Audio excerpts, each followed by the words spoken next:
This is Ali Raza and welcome to physics. It's my YouTube channel physics by Ali Raza. और आज हम नया चैप्टर शुरू करने लगे हैं। उस चैप्टर का नाम है स्पेक्ट्रोस्कोपी। अच्छा बच्चों, स्पेक्ट्रोस्कोपी क्या होता है? ज़रा कापी पेंसिल निकाल लें, ठीक है, ताकि आप लेक्चर नोट कर सकें और साथ साथ लेक्चर के साथ टच रहिएगा। स्पेक्ट्रोस्कोपी क्या होता है? आज का लेक्चर बहुत इंपॉर्टेंट। अगर आप इसको साथ लेकर चलेंगे तो आगे वाला पूरा चैप्टर समझ आएगा। आज हम देखेंगे एक्चुअली हम लोगों ने पढ़ना क्या है। पढ़ना क्या? स्पेक्ट्रोस्कोपी। स्पेक्ट्रोस्कोपी कहते हैं फिजिक्स की एक ऐसी ब्रांच है, बिल्कुल आसान अल्फाज में, फिजिक्स की एक ऐसी ब्रांच है जिसमें आप क्या करते हैं कि इंटेंसिटी और वेवलेंथ किसकी? रेडिएशन की। कौन सी रेडिएशन की? सारी नहीं, जो एटम अब्जॉर्ब करता है या अमिट करता है, ठीक है, उन इंटेंसिटी, उन वेवलेंथ की इंटेंसिटी, ठीक है, उन रेडिएशन की वेवलेंथ, उनकी फ्रिक्वेंसी, उनकी एनर्जी, उससे जो ब्रांच रिलेट होती है, इनको रिलेट करती है, इनको मेजरमेंट करती है इलेक्ट्रोमैग्नेटिक रेडिएशन को। कौन सी इलेक्ट्रोमैग्नेटिक रेडिएशन? जो एटम क्या करता है? अमिट करता है या अब्जॉर्ब करता है। पिछले चैप्टर में आपने पढ़ा हुआ है कि रेडिएशन ट्रांजिशन की वजह से निकलती है। जब शेल से, एक शेल से दूसरे शेल में इलेक्ट्रॉन ट्रांसफ़र होता है तो वो रेडिएशन क्या करता है? अमिट करता है। उन रेडिएशन की एनर्जी, इंटेंसिटी, वेवलेंथ, इसकी जो स्टडी होती है उसको हम लोग क्या कहते हैं? स्पेक्ट्रोस्कोपी कहते हैं। क्लियर हो गया? ठीक है, आई होप सो दैट आप लोगों को समझ लगी होगी स्पेक्ट्रोस्कोपी क्या होते हैं। ठीक है, मसलन फॉर एग्जांपल मेरे पास क्या है कि किसकी इंटेंसिटी, ये मेरे पास क्या है? एक न्यूक्लियस, ठीक है, और उसके बाहर क्या है? Outermost shell. क्या है? Outermost shell. यहाँ पर क्या है? इलेक्ट्रॉन, और यहाँ से एक फोटॉन इधर टकराया, ठीक है, और फोटॉन ने अपना मोमेंटम इसे क्या किया? ट्रांसफ़र किया, एनर्जी से ट्रांसफ़र की, और ये दौड़ता हुआ हर स्टेट में क्या हो गया? चला गया। यहाँ पर ये अनस्टेबल होगा, ठीक है, तो ये थोड़ी देर बाद यहाँ से वापस क्या करेगा? आएगा। जैसे ही वापस आया तो उसने इतनी ही एनर्जी का फोटॉन क्या कर दिया? अमिट कर दिया। ये शेल है, पहला शेल है, दूसरा शेल है, ठीक है, पहले शेल में इलेक्ट्रॉन है, फोटॉन आगे टकराया, उसने इसको एनर्जी दी, ठीक है, E is equal to HF, energy दी, एनर्जी से मिली, और ये जंप करके किधर चला गया? अपर स्टेट में चला गया। जैसे अपर स्टेट में गया, ठीक है, वहाँ पर ये स्टेबल नहीं है, अनस्टेबल है। तो जैसे ये वापस आएगा तो ये क्या करेगा? वही फोटॉन एमिट करेगा, और E is equal to HC/λ। ये इसकी वेवलेंथ, इसकी इंटेंसिटी की जो स्टडी होगी, एमिटेड और या इसकी, ठीक है, एमिटेड और अब्जॉर्ब जो वेवलेंथ है, जो फोटॉन है उसकी वेवलेंथ, उसकी इंटेंसिटी, उसका इंटरेक्शन, ठीक है, उसकी प्रोडक्शन की जो स्टडी होती है उसको हम लोग क्या कहते हैं? स्पेक्ट्रोस्कोपी कहते हैं। क्लियर हो गया ना? आई होप सो दैट आप लोगों को यहाँ तक क्लियर हो गया होगा। अच्छा, ये मैं इतना ही बना लेता हूँ, हाफ शेल बना लेता हूँ। अच्छा, अब मैं एग्जैक्ट डेफिनेशन की तरफ आता हूँ। The branch of physics which deals with the, आ गया पहला पॉइंट, प्रोडक्शन, मेजरमेंट, वेवलेंथ की क्या है? Measurement, interaction of electromagnetic radiation, किस तरह इंटरेक्ट करती हैं, ठीक है, कौन सी इलेक्ट्रोमैग्नेटिक रेडिएशन? कौन सी वाली? जो क्या होती है? अमिट, या क्या होती है? अब्जॉर्ब, ठीक है, जो अमिट अब्जॉर्ब बाय एटम। जो एटम क्या करता है? उन रेडिएशन को क्या करता है? अमिट करता है, या क्या करता है? अब्जॉर्ब करता है। उनकी जो स्टडी होती है उसको हम लोग क्या कहते हैं? स्पेक्ट्रोस्कोपी कहते हैं।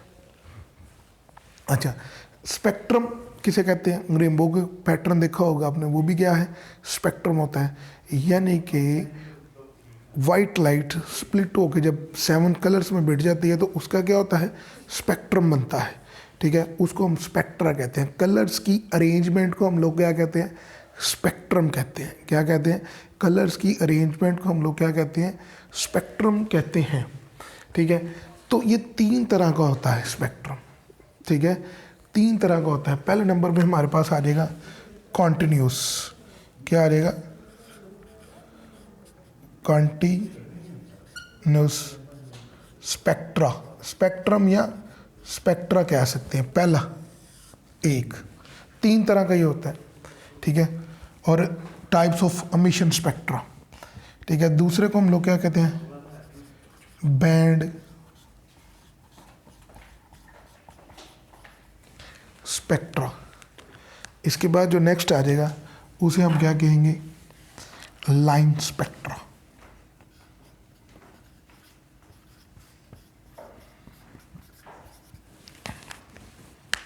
क्या कहेंगे? Line spectra. ये तीनों स्पेक्ट्रम हमारे पास होगी। ठीक है, अभी आपको वो मैं पढ़ाने लगा हूं कॉन्टिन्यूस स्पेक्ट्रा।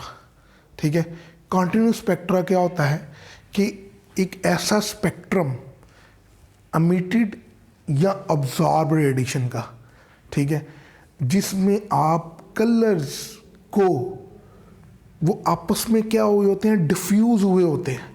आप उनको सेपरेट नहीं कर सकते। जैसे ये कलर्स है ना, ये देखिए, ये सेपरेट हैं।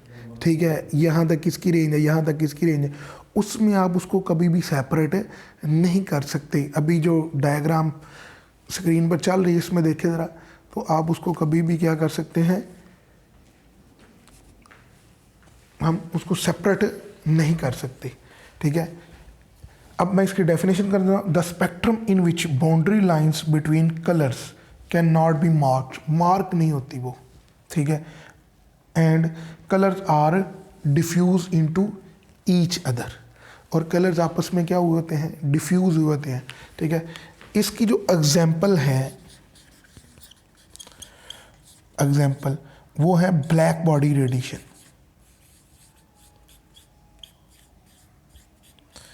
Black body radiation chapter number 19 में आपने पढ़ा होगा ब्लैक बॉडी। ठीक है, इसमें क्या होता है कि कलर्स आपस में इस तरह उलझे होते हैं कि आपको क्या है, आप उन कलर्स की बाउंड्री को क्या कर सकते हैं? सेपरेट नहीं कर सकते। यानी कि आप ये नहीं कह सकते यहाँ तक वाइट ब्लू है, आगे ग्रीन है और आगे वो आपस में इस तरह मिक्स हुए होते हैं कि उनको आप कलर्स को कभी भी सेपरेट ही नहीं कर सकते। क्लियर बाउंड्री, वादिया बाउंड्री नहीं नज़र आ रही होती, इसलिए हम लोग क्या कहते हैं? कॉन्टिन्यूस स्पेक्ट्रम कहते हैं। उन कलर्स की अरेंजमेंट को हम लोग क्या कहते हैं? Continuous spectrum. अभी आपने डायग्राम में भी देखा है। इसके बाद आ जाएगा बैंड स्पेक्ट्रा। ठीक है, बैंड स्पेक्ट्रा किसे कहते हैं? इसका एक दूसरा नाम भी आता है, मॉलिक्यूलर स्पेक्ट्रा भी होता है। ठीक है, इसमें क्या होता है कि कलर्स के अलग अलग क्या बने होते हैं? बैंड्स बने होते हैं। किन कलर्स के?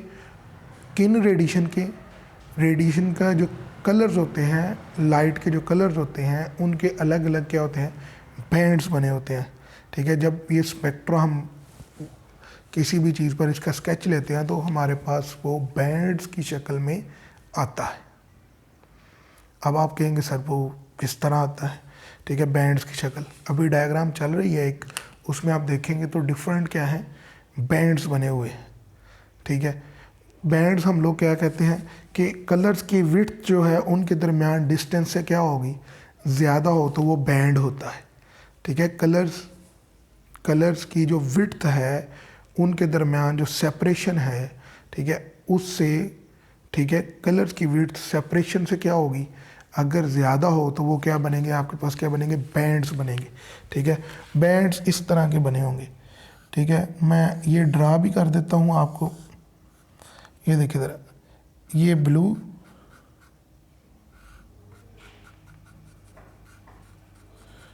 ये ब्लू, ठीक है, ठीक है, और ये मेरे पास क्या हो गया? ब्लैक। इनके साइज से इसकी क्या है? ज़्यादा विड्थ है। इसी तरह ये क्या हो जाएगा? ग्रीन। ये एक स्पेक्ट्रम मैंने क्या कर दिया? बना दिया। अगला मेरे पास क्या हो जाएगा? रेड। ठीक है, ये 7 कलर्स होते हैं। ठीक है, इस तरह का जो स्पेक्ट्रा होता है उसको हम लोग क्या कहते हैं, बैंड स्पेक्ट्रा कहते हैं, जिसकी एक बेस्ट एग्जांपल जो है वो है मॉलिक्यूलर स्पेक्ट्रा, यानी कि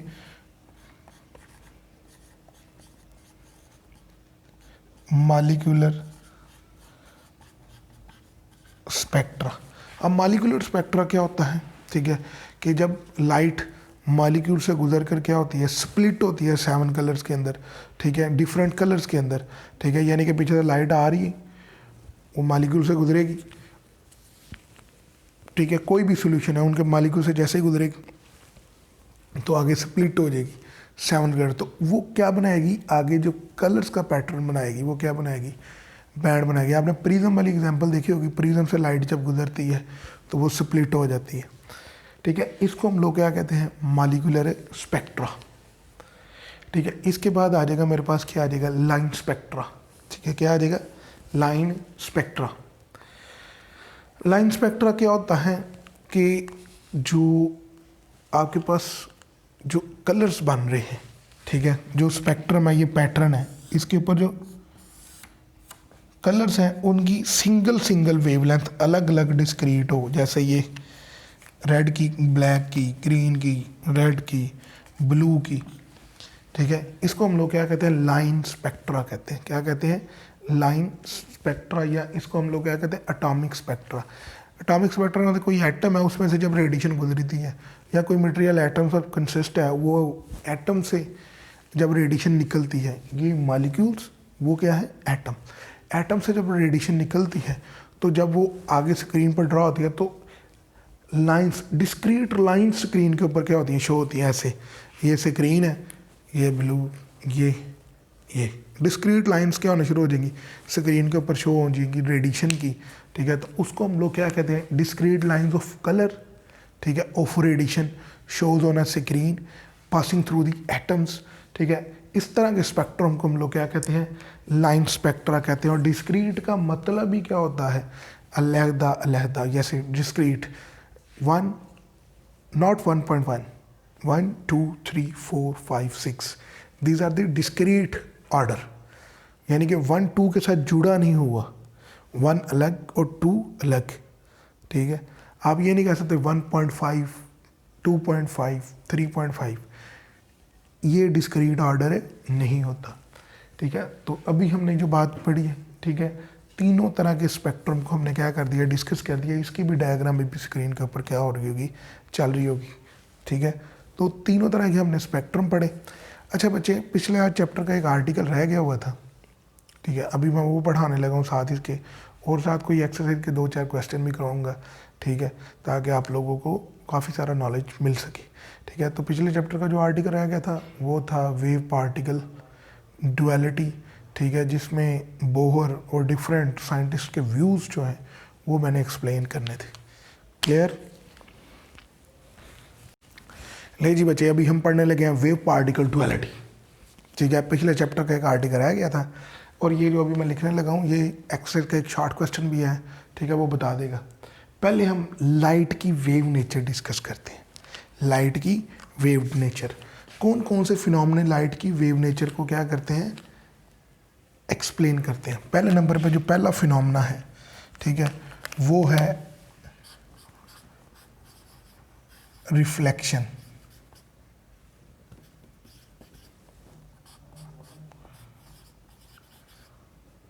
ठीक है। फिर क्या है, रिफ्रैक्शन है,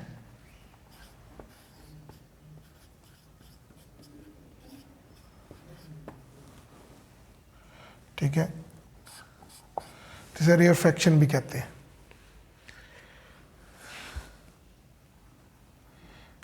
रिफ्लेक्शन, रिफ्रैक्शन, और उसके बाद क्या है, इंटरफेरेंस,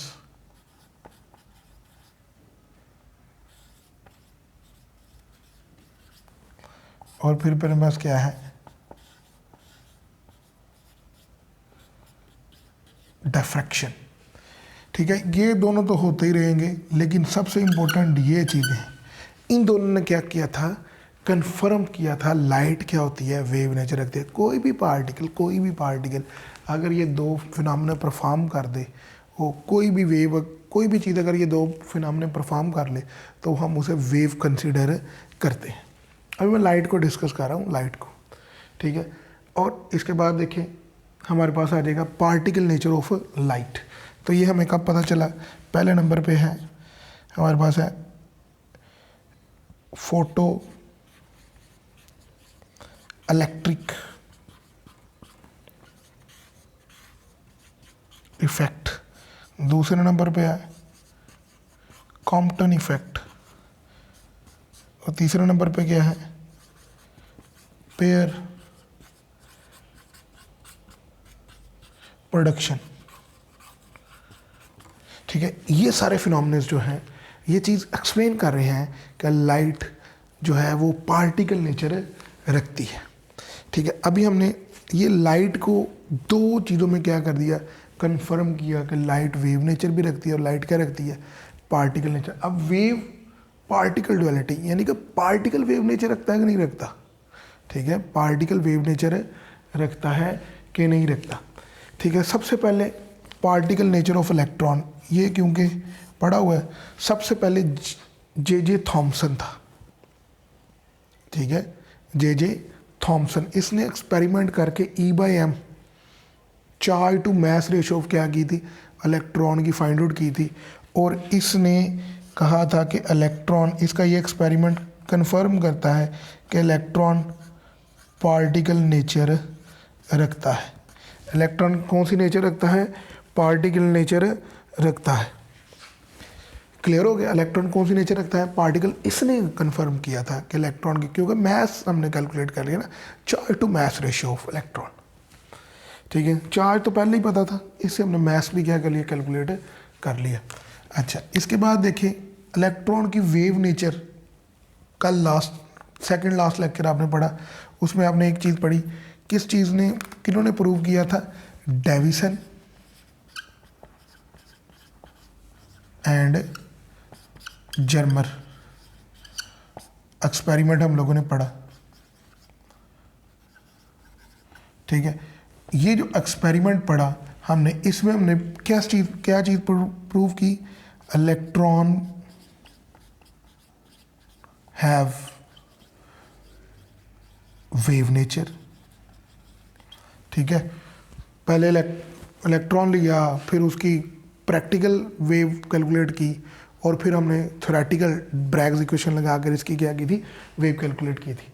तो इसने ये चीज़ कंफर्म की कि इलेक्ट्रॉन पार्टिकल है और ये क्या, लाइट वेव। पहले ये कहा जाता इलेक्ट्रॉन पार्टिकल, लाइट क्या, वेव। हमने लाइट को इन फिनोमिना से गुजारा, लाइट ये फिनोमिना परफॉर्म कर सकती है, इसका मतलब लाइट हैव डुअल नेचर। फिर हमने, हमारे पास पहले कंसेप्ट था कि इलेक्ट्रॉन पार्टिकल होता है। इलेक्ट्रॉन क्या होता है, पार्टिकल। जब हमने ये वाले एक्सपेरिमेंट उसके ऊपर किए तो फिर हमें पता चल गया इलेक्ट्रॉन पार्टिकल भी है और इलेक्ट्रॉन क्या करता है, वेव नेचर भी रखता है। तो यहाँ से मैं एक कंसेप्ट ये बिल्ड कर लेता हूँ कि इलेक्ट्रॉन नहीं और भी बहुत सारे, मतलब न्यूट्रॉन, प्रोटॉन, ठीक है, न्यूट्रॉन, प्रोटॉन, एटम, ये सारे क्या रखते हैं, डुअल इन क्या है, नेचर है, यानी कि वेव और पार्टिकल। ठीक है, तो यहाँ से एक नया कंसेप्ट मैं बिल्ड करने लगा हूँ, वेव पार्टिकल डुअलिटी को लेकर। किसको, वेव पार्टिकल डुअलिटी को लेकर। ठीक है, कि यहाँ पर मैटर और radiation have dual wave particle nature. ये मेरे पास अब फाइनल रिजल्ट क्या आ गया, ये चीज़ कि रेडिएशन क्या है, कि रेडिएशन और पार्टिकल ये दोनों क्या रखते हैं, डुअल नेचर रखते हैं। डुअल नेचर का मतलब क्या है कि रेडिएशन जो वेव्स हैं उनको आप पार्टिकल भी ले सकते हैं in the sense of photon, उनको आप वेव भी ले सकते हैं इन द सेंस ऑफ जब वो क्या करती हैं यार, इंटरफेरेंस और डायफ्रैक्शन करते हैं। क्लियर हो गया। और उनको आप इसी तरह पार्टिकल है, तो पार्टिकल जो है वो भी क्या रख सकता है, वो पार्टिकल नेचर तो है ही है, जो मैटर है वो पार्टिकल नेचर तो है ही है, लेकिन वो वेव नेचर भी रख सकता है। अभी यही नहीं हम पता कि कब कब रखेगा, वो देखने लगे हम थोड़ी देर तक। ठीक है, और इधर से फिर प्रिंसिपल ऑफ कॉम्प्लीमेंट्री आया, किसने दिया? नील बोहर ने दिया। उसने कहा कि आप कभी भी मैटर और रेडिएशन को कंप्लीट एक्सप्लेन सिंगल एस्पेक्ट से नहीं कर सकते, आपको उनको कंप्लीट एक्सप्लेन करने के लिए, ठीक है, इसकी वेव और पार्टिकल एस्पेक्ट्स को क्या करना पड़ेगा? दोनों को देखना पड़ेगा। जब तक आप दोनों एस्पेक्ट को नहीं देख सकते, आप कभी भी मैटर और रेडिएशन को कंप्लीटली एक्सप्लेन नहीं कर सकते। मैटर और रेडिएशन को कंप्लीटली एक्सप्लेन नहीं कर, मैटर और रेडिएशन को कंप्लीटली एक्सप्लेन करने के लिए किस चीज़ की ज़रूरत पड़ेगी? आपको वेव और पार्टिकल दोनों एस्पेक्ट की ज़रूरत पड़ेगी। अगर आप दोनों में से किसी को भी क्या कर देंगे? इग्नोर कर देंगे, ठीक है, तो आप जो है ना पार्टिकल को और ना ही किसको, ना मैटर को और ना ही वेव को या रेडिएशन को क्या कर सकेंगे? मैटर को ना ही रेडिएशन को कंप्लीटली आप क्या कर सकेंगे? एक्सप्लेन कर सकेंगे। एक्सप्लेन करने के लिए आपको वेव और पार्टिकल दोनों एस्पेक्ट की क्या पढ़नी पड़ेगी? ज़रूरत पड़ेगी ही पड़ेगी, ठीक है। अब वो कहता है कि क्या हम दोनों एस्पेक्ट जो है, क्या एक सिंगल एक्सपेरिमेंट में दोनों एस्पेक्ट इकट्ठे रख सकते हैं? तो देखते हैं अभी हम रख सकते कि नहीं। बच्चे हमने जब भी अगर हमने पढ़ा है, ठीक है, कि वेव नेचर पढ़ी है, ठीक है, तो इसमें हमने इसको वेव इंटरफेरेंस है या डायफ्रैक्शन, ये एक अलग फिनोमेना है। तो इसमें हमने इसको क्या लिया है? सिर्फ वेव ही लिया है। अगर हम उसी टाइम इसको पार्टिकल नेचर भी ले रहे होते तो हम फोटान की, तो हम कभी भी इंटरफेरेंस और डायफ्रैक्शन है नहीं पढ़ सकते थे। और जब हमने फोटो इलेक्ट्रिक इफेक्ट या कॉम्पटन इफेक्ट पढ़ा है या पेयर प्रोडक्शन पढ़ा है, तो तब हमने फोटान को पार्टिकल रखा है, ठीक है।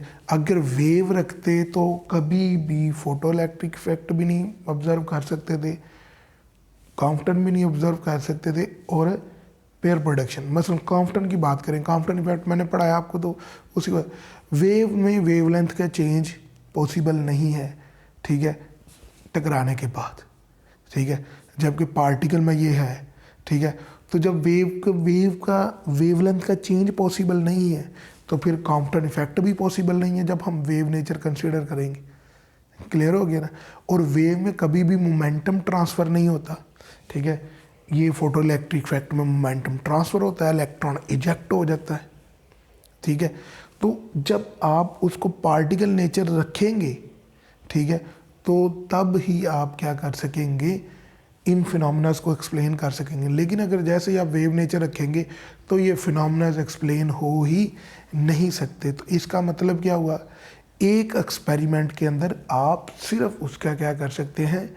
एक नेचर ही रख सकते हैं।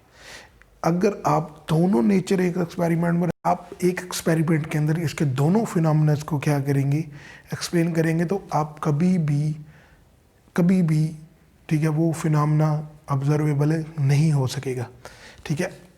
और लाइट कब क्या करती है? पार्टिकल नेचर रखती है, और कब वेव नेचर रखती है? अगर कॉमन सी बात की जाए, जब लाइट क्या करती है? एक जगह से दूसरी जगह ट्रैवल करती है।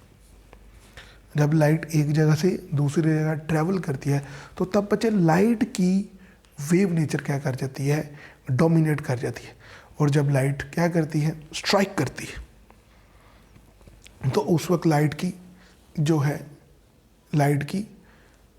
जो नेचर है वो पार्टिकल नेचर क्या है? डोमिनेट कर जाती है। इसका मतलब हमने क्यों किया?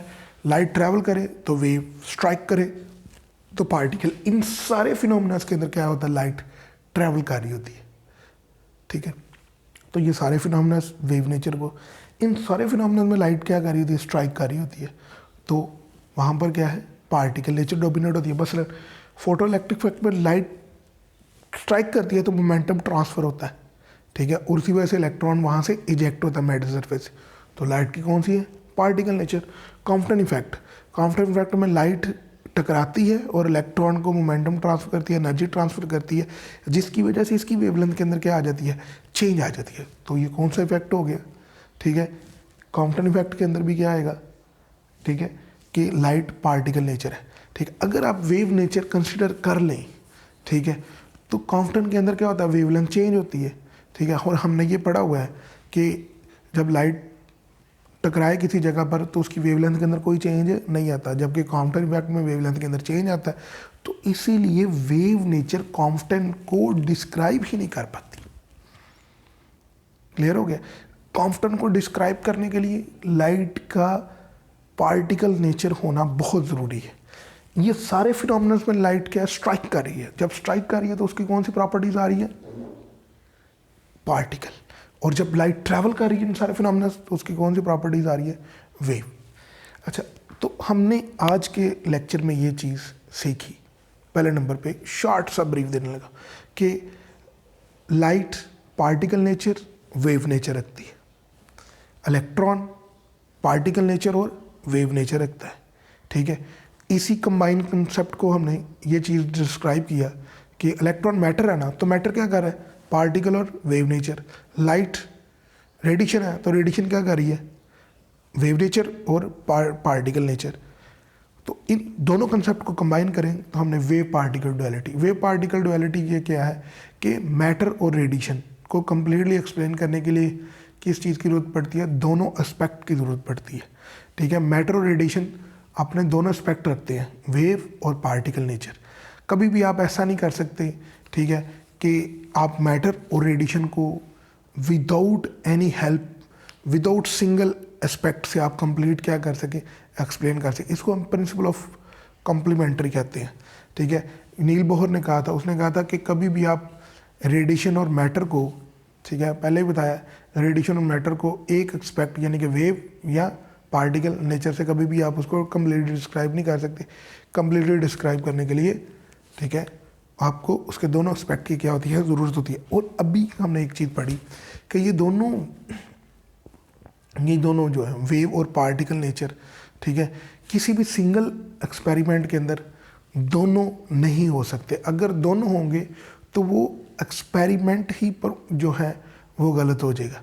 ठीक है, एक एक्सपेरिमेंट में इसका एक इफेक्ट क्या होगा? डोमिनेट होगा, दूसरे इफेक्ट को हमें इग्नोर करना पड़ेगा।